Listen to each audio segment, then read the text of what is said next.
Assalamualaikum warahmatullahi wabarakatuh. Alhamdulillahi rabbil alamin. Wassalatu wassalamu ala sayyidina Muhammadin wa ala alihi wa sahbihi ajma'in, amma ba'du.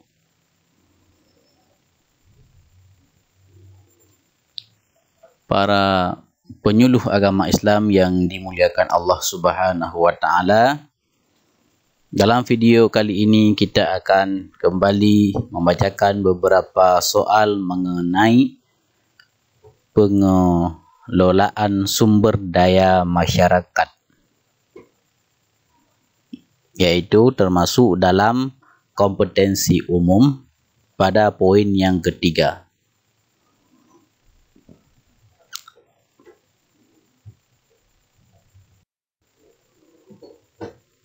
Bismillahirrahmanirrahim. Kita berhadapan dengan soal yang pertama.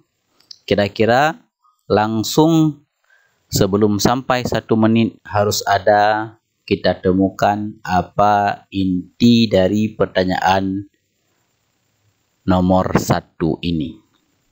Apa intinya? Langsung ke inti pertanyaan, yaitu peran tokoh masyarakat dalam pengelolaan sumber daya adalah: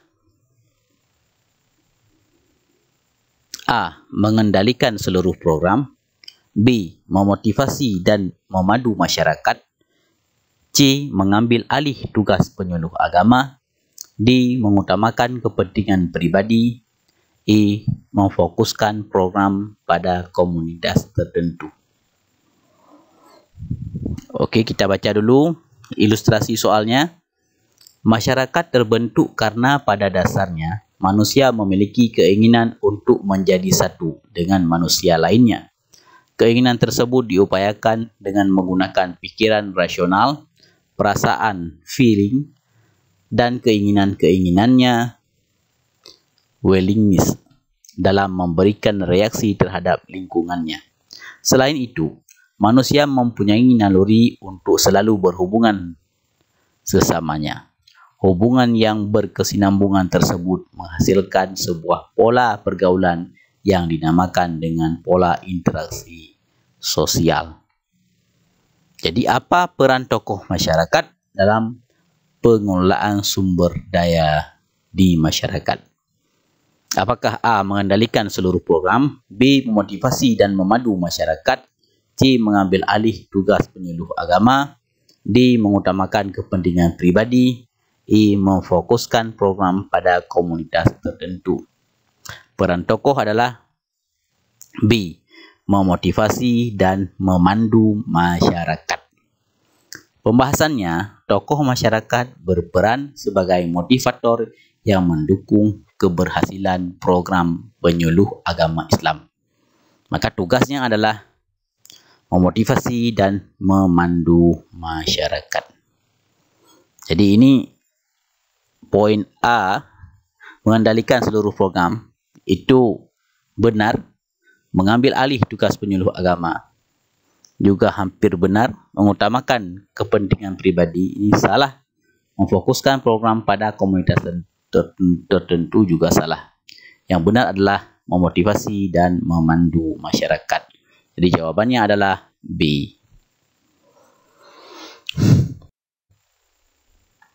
Soal yang kedua, langsung lihat apa inti dari pertanyaan. Pertanyaannya, hasil akhir pengelolaan sumber daya masyarakat yang ideal adalah A. Ketergantungan pada pihak luar. B. Masyarakat yang mandiri dan berkelanjutan. C. Peningkatan peran lembaga agama. D. Fokus pada keberhasilan jangka pendek. E. Pemusatan kekuasaan pada penyuluh. Hasil akhir pengelolaan sumber daya masyarakat yang ideal adalah, kita baca soalnya, pemimpin, leader dalam bahasa Indonesia sering diberi arti macam-macam seperti kepala, ketua, raja, pemuka, pembina, penghulu, pelopor, pemuka, pemandu, pembimbing, pengurus, penggerak, penuntun. tua-tua, tokoh dan sebagainya. Maka pemimpin ialah dapat dikatakan sebagai pribadi yang mempunyai kecakapan dan kelebihan secara khas, khusus kelebihan sebuah kecakapan pada sisi atau bidang lain, sehingga pemimpin mampu dalam upaya mempengaruhi orang lain untuk bersama-sama melakukan kegiatan tertentu untuk pencapaian satu atau beberapa tujuan yang telah ditetapkan sebelumnya. Hasil akhir pengelolaan sumber daya masyarakat yang ideal adalah, jawabannya adalah B. Pengelolaan yang baik menciptakan masyarakat yang mandiri dan mampu berkembang secara berkelanjutan. Jadi sumber daya masyarakat. Ingat, ada kata kuncinya adalah sumber daya masyarakat.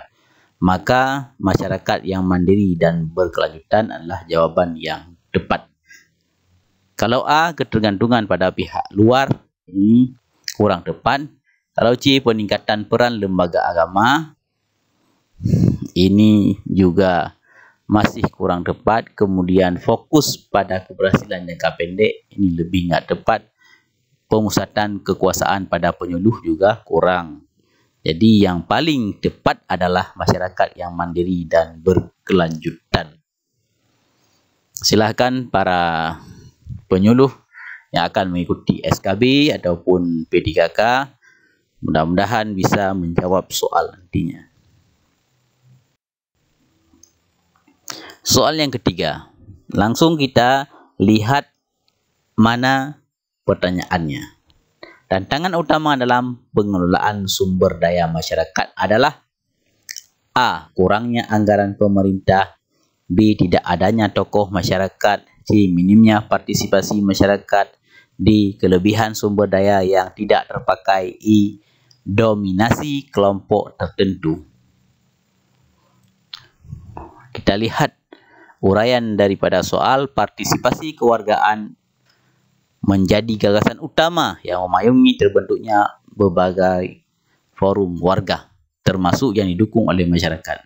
Secara teoritis, partisipasi kewargaan adalah alat melalui mana warga biasa, termasuk perempuan dan mereka yang terpinggirkan, dapat secara langsung berpartisipasi dalam pengambilan keputusan publik. Jadi tantangan utama dalam pengelolaan sumber daya masyarakat adalah, jawabannya C. Minimnya partisipasi masyarakat. Jadi minimnya partisipasi masyarakat sering menjadi hambatan dalam pengelolaan yang efektif. Yang lain, kurangnya anggaran pemerintahan. Pemerintah, ini tepat juga. Tidak adanya tokoh masyarakat, ini kurang tepat ya. Kemudian kelebihan sumber daya yang tidak terpakai, ini juga. Kemudian dominasi kelompok tertentu. Jadi yang paling tepat adalah tantangan utama adalah minimnya partisipasi masyarakat. Jawabannya adalah C. Soal yang keempat. Pemberdayaan masyarakat adalah proses di mana individu dan kelompok dalam suatu komunitas memperoleh kekuatan, akses dan kemampuan untuk mengambil kendali dan keputusan atas aspek-aspek yang mempengaruhi kehidupan mereka. Pemberdayaan ini mencakup berbagai dimensi, termasuk sosial, ekonomi, politik, dan budaya. Tujuan utamanya adalah untuk menciptakan kondisi yang memungkinkan anggota komunitas untuk berkembang secara mandiri dan berkelanjutan. Dalam pengelolaan sumber daya masyarakat, faktor penting yang harus diperhatikan adalah A. Ketersediaan dana besar, B. Kemampuan masyarakat untuk berpartisipasi, C. Dukungan penuh dari pemerintah, D. Dominasi tokoh agama, E. Fokus pada pengelolaan individu. Mana jawaban dari pertanyaan ini? Dalam pengelolaan sumber daya masyarakat, faktor penting yang harus diperhatikan adalah B. Kemampuan masyarakat untuk berpartisipasi. karena partisipasi masyarakat memastikan pengelolaan berjalan sesuai kebutuhan mereka. Jadi yang sangat cocok dengan soal adalah, yang sangat sesuai dengan soal adalah B. Kemampuan masyarakat untuk berpartisipasi menjadi faktor penting yang harus diperhatikan dalam pengelolaan sumber daya masyarakat.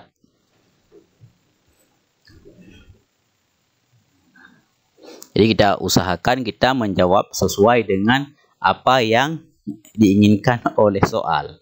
Walaupun yang lain ini bisa juga kalau kita asumsikan benar. Tetapi nanti ada salah satu dari jawaban yang tertera yang paling benar, itu yang harus dijawab. Kalau kita jawab yang lain, maka tidak ada nilai. Mudah-mudahan Bapak Ibu, kawan-kawan sahabat penyuluh semuanya bisa menjawab dengan sempurna dan mendapatkan nilai maksimal. Soal yang kelima. Pemberdayaan masyarakat memiliki peran penting dalam pembangunan berkelanjutan. Dengan memberdayakan masyarakat, kita tidak hanya membantu mereka mengatasi kemiskinan dan ketidaksetaraan, tetapi juga menciptakan komunitas yang lebih tangguh dan mandiri. Pemberdayaan memungkinkan masyarakat untuk berpartisipasi secara aktif dalam proses pembangunan, sehingga memastikan bahawa program dan kebijakan yang diterapkan sesuai dengan kebutuhan dan aspirasi mereka. Apa langkah awal dalam pengelolaan sumber daya masyarakat? A. Penyusunan anggaran. B. Identifikasi potensi dan masalah masyarakat. C. Pembentukan kelompok kerja. D. Penganggalan dana besar-besaran. E. Menentukan target program. Mana jawaban yang harus sesuai dengan pertanyaan? Jawabannya adalah identifikasi potensi pada masyarakat. Jadi langkah awal dalam pengelolaan sumber daya masyarakat adalah mengidentifikasi potensi dan masalah. Sehingga ini menjadi dasar untuk menentukan langkah pengelolaan yang sesuai di masyarakat. Wallahu a'lam bishawab. Sekian dulu beberapa soal, mudah-mudahan menjadi tambahan soal dalam menjawab ataupun mengikuti tes P3K dan CPNS.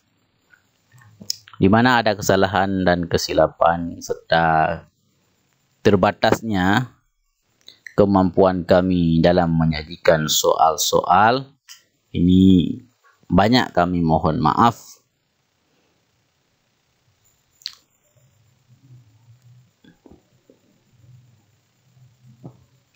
Hadanallah wa iyyakum ajmain. Assalamualaikum warahmatullahi wabarakatuh.